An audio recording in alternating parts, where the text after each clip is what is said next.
welcome to this week's Lush Kitchen menu. Before we get on to the fantastic menu, I feel I need to talk about two things. The first thing, I am so worried about the Lush Kitchen perfume week that's coming out. I mean, I have managed to budget as best I can over the last couple of months, and thinking ahead, I know that Lush are bringing out hair care, I know that Lush Oxford Street are bringing out new exclusive products, I know the Christmas range is just around the corner. So me, I have plotted out and literally written month by month my spending habits and where my money is going. And then the Lush Kitchen go ahead and throw the idea out there that they're going to bring out more perfumes. Perfumes are my second favourite thing from Lush after shower gels, and as you can see from my background here, it's an Achilles heel, it's a problem, and there's three in particular that I think have a good chance of coming out. The first one is Black Pearl, which has come out in the past before. I do have a bottle behind me here. The second one is the Yummy Yummy Yummy or Yummy Mummy range, and that really worries me because I love that scent so much. And the third one I'm worried about, and this is long overdue, I don't know why it's not a staple, and that is the Sonic Death Monkey. So that has a good chance of coming out, which really worries me, and that's just 3 perfumes, and I know there's more. 5 brand new exclusive products. Oh my goodness. Take my money, take my cat, just take everything I own. I won't even pay rent for the month, I use the rent money. The second thing I feel like I need to say here, so a lot of people see it before they ask me on Instagram, and that is about my Lush Kitchen ban. I made a decision a couple of weeks ago to actually stop that ban. The reason being is that I've gone 5 months sober, if we could call it that, where I've been so good, I've not bought anything from the Lush Kitchen, I've stuck to my ban rigidly, I've only bought new products that have come out. And the reason I did that was so I could cut down my bath bomb and bubble bar collection. It was getting to the point where I was buying so much Lush every single week that my collection behind me was getting so big and almost unmanageable. And I thought, it's just wasteful. If I just keep buying 20 shower gels every time they come out, I'm going to have so many shower gels. I have so many shower gels. I have enough shower gels to see me through a good 5 years at least. But the main thing was to cut down on my bath bomb and bubble bar collection. Over the last 5 months, I have done so well. My collection is almost half. So I just thought, you know what? I've reached a decision where I don't need that ban in place. If I want to buy a product that's come out before, I'm going to do so. But I'm going to be sensible about it. So that is my 2 things I want to say. I'm going to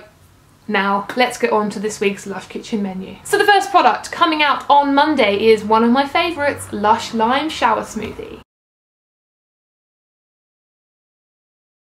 This is one of my favourite Lush smoothies for so many reasons. First of all, the smell. We have fresh strawberries and grapefruit oil present in this smoothie. So if you're expecting a smell that is as strong as Kalaka shower jelly or strawberry twin tub shower jelly, this shower smoothie is not as strong as those two. It's a nice, gentle, soapy strawberry and lime smell, but it is delicious. It's lovely and refreshing, perfect for the summer weather when we have summer weather. What I love about this smoothie is its consistency. The key ingredient in this is butternut squash, which is just amazing. So you get a shower smoothie that's perhaps the thinnest one that I've ever had from Lush. It's silky smooth. It's like, it's amazing. Disappointingly, I found 2 things. The first is that it dries out my skin. However, I do want to put a big disclaimer, soaps don't work very well with my skin. The second thing is that the scent doesn't linger around much after the shower. So even though it's lovely and fresh and crisp and fruity on your skin in the shower, when you step out and towel yourself dry, you probably won't find much of that scent left over. I should point out, for those who are new to Lush, or for those who have had a brain transplant in the last couple of weeks, a shower smoothie is pretty much a potted soap. It's a liquefied soap, but it's used in the same way. You scoop it out of the pot, you rub it all over your body, and then you rinse it off. Be really careful because it's so easy to scoop half the pot out in one sitting or standing, however you shower. But it's lovely. It's really lovely. I'm actually not going to buy any, even though my Lush ban is finished. I'm not going to get any because I don't need any. The second product coming up on Monday is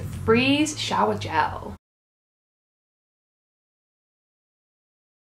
So as you can see, this one of mine, and I only have one, is not used very often at all. I really have to be in the mood for mint scented things. This one is perfect again for the summer weather. It's great after you've had a long, sticky, sweaty, horrible day. This is such a great product to perk you up. It's cooling, it's crisp, it wakes you up. So the main ingredients in this one is aloe vera gel and peppermint oil. Even though it is very highly minty, and if I give it a quick sniff, there are other elements to this. This is great for those who perhaps don't like the dirty spring wash because of those other elements that do almost overshadow the mint in that one. This one is mostly mint, but it does have orange oil in it, and you can smell the aloe vera gel as well, but it's not so strong. It is mostly peppermint. This one is quite a thick gel and it lathers up really, really well. You get a nice thick frothy gel with this one here. You know it's not a favourite because I only have one bottle. And what sort of crazy person would have one bottle of their favourite Lush shower gel? On to Tuesday's kitchen menu. The first product coming up on Tuesday is my favourite shower jelly, or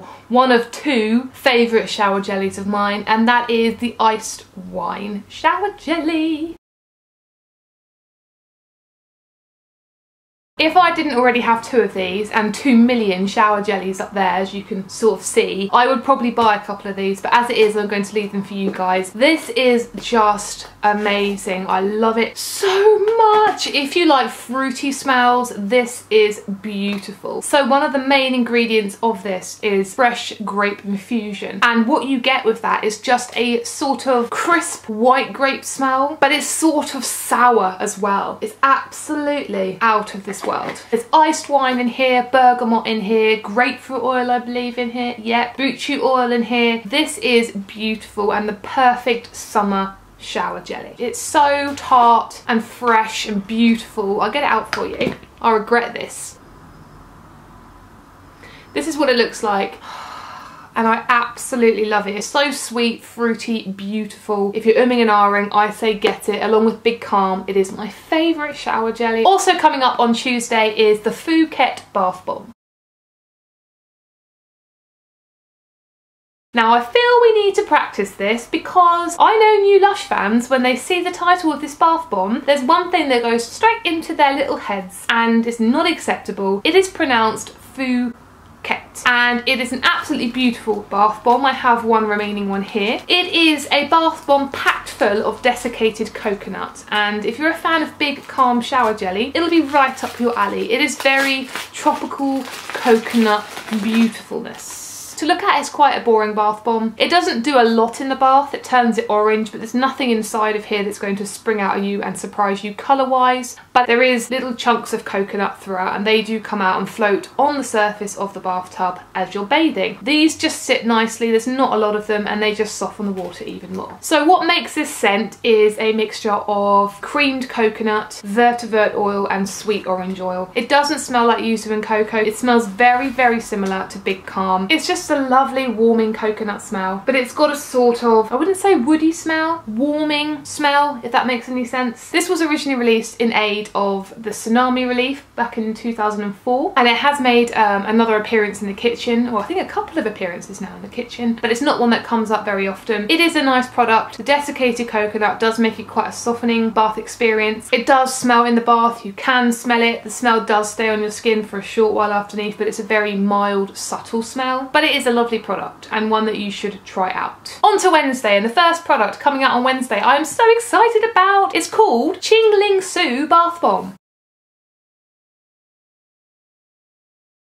Now I'm quite intrigued because there are so many products that the Lush Kitchen haven't brought out yet. I understand that some products can't be made because of ingredients or because the processes of making them have changed, but when Lush bring out certain products, I think with all the products that are being asked for, why did you pick that particular one to focus on? And this is a bath bomb that I feel that way about. I'm really glad that there's a new product. I say new product, it originally came out in the late 90s, that I've not tried, that is coming out for me to try, but I do wonder the motive behind Lush and Lush Kitchen in choosing that particular bath bomb to bring out. So Ching is basically orange and cardamom. So you get a really nice, supposedly, looking at all the reviews I've read online and hearing people talk about it, you get a really nice gentle fruity smell with a sort of heat warm from the cardamom. Cardamom is not in your face. Cardamom is a really warm, slightly spicy smell, but it doesn't overburden and take over everything else in the ingredients list. Cardamom is that subtle spicy smell, just gives that warmth, that heat, that nice, gentle, relaxing sort of smell. So this is a lovely bath bomb, supposedly. Not that there's bath bombs for you to party in the bath, because we all do that from time to time, but it's a bath bomb that is supposed to be for a relaxing evening when you want to settle yourself down ready for bed. Now the interesting thing that I found out about this bath bomb was that inside this bath bomb they have a strip of paper, and on that strip of paper is 6 numbers. Now on a negative side, I found out that Ching Ling is actually a real life person, or the word should be was a real life person, who was a magician who played a game of Russian roulette and pulled the trigger, not realising that his wife's lover had changed the blanks to bullets. So he ended up killing himself. The idea is that you make up your own luck, and much like Russian roulette, you have these numbers, it's like a lottery. You might be in for some luck, you might not. And unfortunately in the case of Ching Ling, he didn't have much luck that day. It's really lovely to know that something so negative as playing Russian roulette and killing yourself can have such a positive impact on a company who then produce a bath bomb in your name. I will be buying a small handful to try out. That's all I can say on that product, I've never tried it. The second product coming out on Wednesday is the Emperor Ice Cream Buttercream. Now I was so gutted when this first came out and I realised it wasn't going to be vegan. It broke my little heart. I've never tried it, however I have asked a few friends who have, and this is what they said. I wasn't overly impressed with the initial smell. I was expecting a buttercream that smelled almost like vanilla ice cream and Victoria sponge cake. When I was able to smell a friend's pot, I was quite taken back because it's not what you expect at all. Actually, it's quite floral. In the pot itself, when you first smell it, it's not overly strong. You do get that slight sweet vanilla smell, but at the same time there is that floral element. There is jasmine oil in there, there's ylang ylang oil in there, there's rose absolute, and those 3 ingredients are what comes through. It's not overly strong. If you like floral smells but you don't like overpowering ones, this is probably something you'll like. However, I've been told when you put it in the shower and it comes into contact with the hot water, the smell intensifies a lot. My friend has said that it generally smells to him like he is lathering himself in vanilla ice cream, and he absolutely loves it. Whereas for me, I can't imagine that being the case. If it's got ylang ylang, rose, jasmine in there, I don't really see how you're going to lose that in the shower. On to Thursday, and the first product coming out on Thursday is the Flying Saucer Bubble Bar.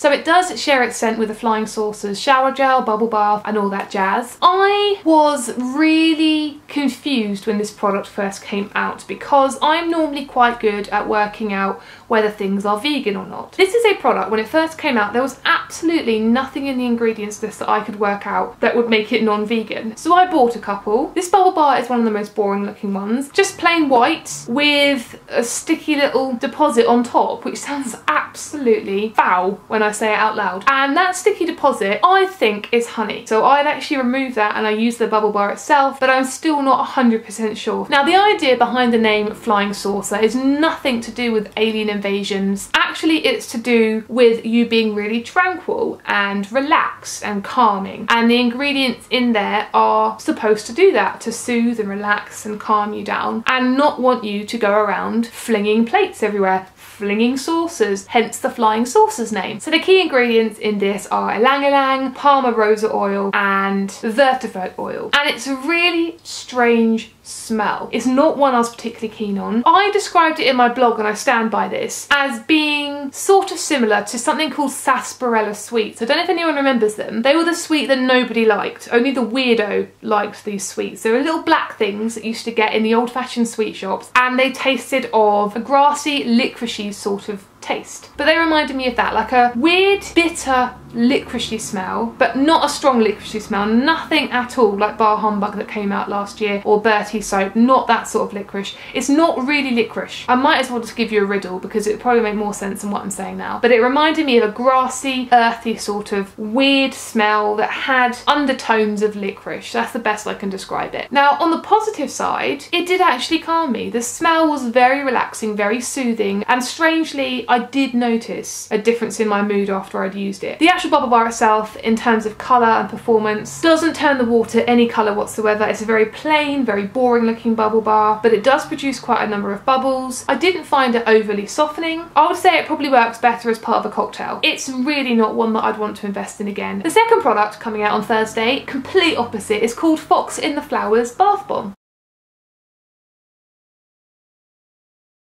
Now to start off with, I will say that this product is stunning. It's a lovely, beautiful pastel green colour. It has so many flowers inside. If you're somebody who dislikes messy baths, I would run in the opposite direction to this bath bomb, because this bath bomb is absolutely packed full of flowers. We have Roman chamomile flowers, there's rosebuds in there, there's something called blue mallow flowers, which I absolutely love, and there's something called lime tree flowers. So when this bath bomb is dissolving in the water, you are going to get a beautiful array of flowers floating on the surface. This one's a nice balance because the flowers play a part in the whole experience. I always start off by saying that it reminds me of a freshly cut but damp grass, but there's something more to it. When you smell it, you just smell green. Now I'm going to cheat this week and actually read you a quote from my blog, because I really worked hard on describing this bath bomb. Firstly, this bath bomb reminded me of walking through the garden of a country house that has recently been watered. The ivory stretching up the walls of the house, the dandelions and nettles intertwined and giving off that chlorophyll dominated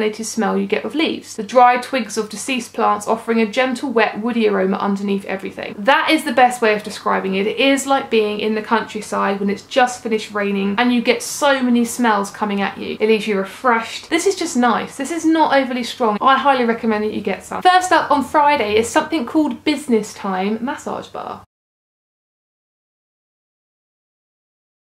Inspired by Flight of the Conchords, the scents featured in this massage bar are lavender and fennel, and I was expecting those two just to clash and found that actually they complement each other so well, because the lavender is nice and soothing on the skin, the smell is nice and gentle and it really calms you down, and the fennel just adds that warmth and that very slight spice, which is so lovely. So smell wise, you have the lavender, it's a natural lavender smell, a little bit like Dreamtime. You have the fennel underneath, which adds a very slight but not overly bearing licoricey sort of fennel smell, like a grassy licoricey smell. To round it all off, there's also a little bit of rose thrown in there. That just gives it a slight sweet floral undertone. It's the least potent smell out of the three. What is good about this massage bar, it's not sticky. I know some massage bars are really sticky and you just sit there for hours, as I say, basking in the oils and they don't go into the skin. This one melts really easily, so you have to be careful not to put too much on. It absorbs into the skin quickly, it doesn't leave you feeling sticky. It's a lovely massage bar. And the final product, perhaps the one I am the most excited about, is the Sicilian Bath Bomb.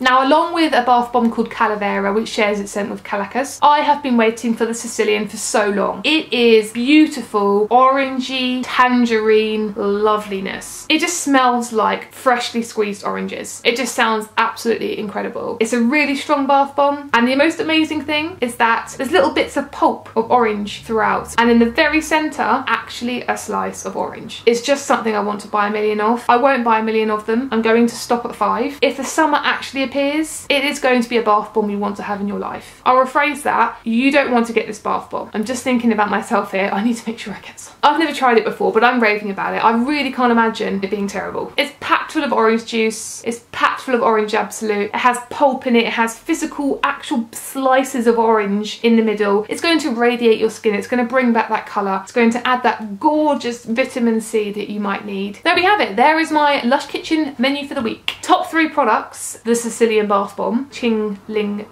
Bath Bomb, and if I had to pick one more product to buy, I would say Fox in the Flowers Bath Bomb. That is my Lush Kitchen menu for the week. Let me know what you're going to buy, and until next week, bye!